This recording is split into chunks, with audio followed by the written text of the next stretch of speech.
What we look for, we are all about focusing on those interpersonal and transferable skills when it comes to hiring for both VAC and grads, because we appreciate not everyone has done previous vacation placements or internships. So we really are focusing on what makes you you and some of your previous work experience and so forth. So what we look for when it comes for interviewing people, we look at a variety of different things. There's not one thing that trumps you over another. So obviously first taking into consideration your degree. So what did you study? Is it relevant to that particular area of the business? So did you do a commerce degree? Did you do an engineering degree, IT, and so forth?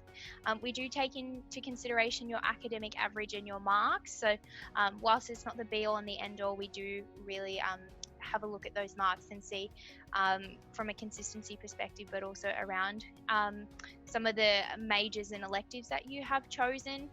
In addition to that, we do look for any work experience that you have. Now, when I talk about work experience, I'm talking about your part-time casual work that you've done.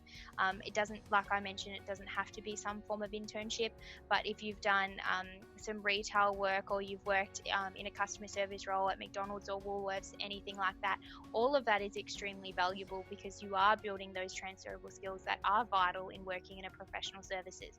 You're learning how to deal under pressure with multiple customers at the one time. It's around communication. It's around handling those difficult stakeholders. So they are all extremely valuable skills that you learn from everyday part-time casual work while studying your degree. We do also love some extracurriculars. So if you've been involved in student societies or done some form of volunteering, that is also great, because it gives us a little bit of insight into who you are holistically as a person outside of your education as well. So there's some of the things that we do start to look for in applications. An online assessment isn't necessarily something that you have to study for. Our online assessment is just helping us gauge and get insight into how you would handle specific situations. So thinking about if you were in a specific scenario, what would you do? Would you do A, B, C, or D? So you don't necessarily have to overanalyze it. Just think honestly around, if this was to happen, how would you handle that situation?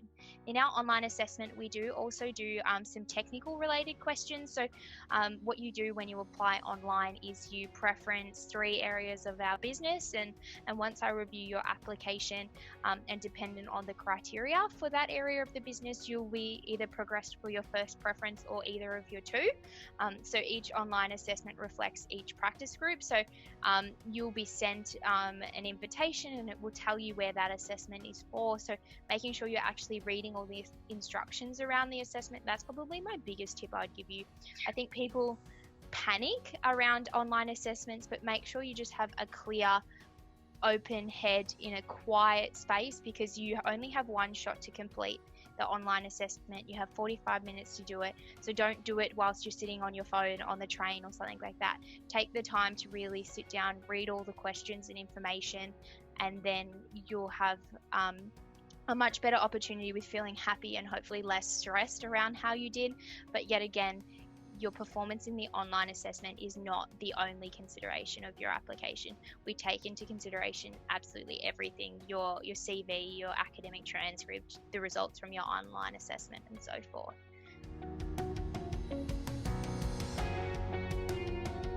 We don't do video interviews, so you don't have to stress about video interviews. Our process is an online application. From there, you will be reviewed and sent an online assessment. From the online assessment, the next stage in the process, if you're successful, would be a phone interview with myself. And then from there, depending on the situation, you would be invited in for an assessment center or some form of immersive classroom setting, depending on kind of the evolving situation at the moment. It may be some form of online video interview or online activity. And then from the final stage is an interview with a partner of that team and a team leader. So no form of video interviewing, which I know is a big relief for a lot of people.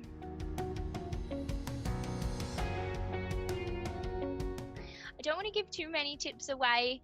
So really, like any assessment centre, it's an opportunity for you to find more about Pitcher Partners and what it would be like to work within that practice group, but it's also an opportunity for us to learn a little bit more about you as well.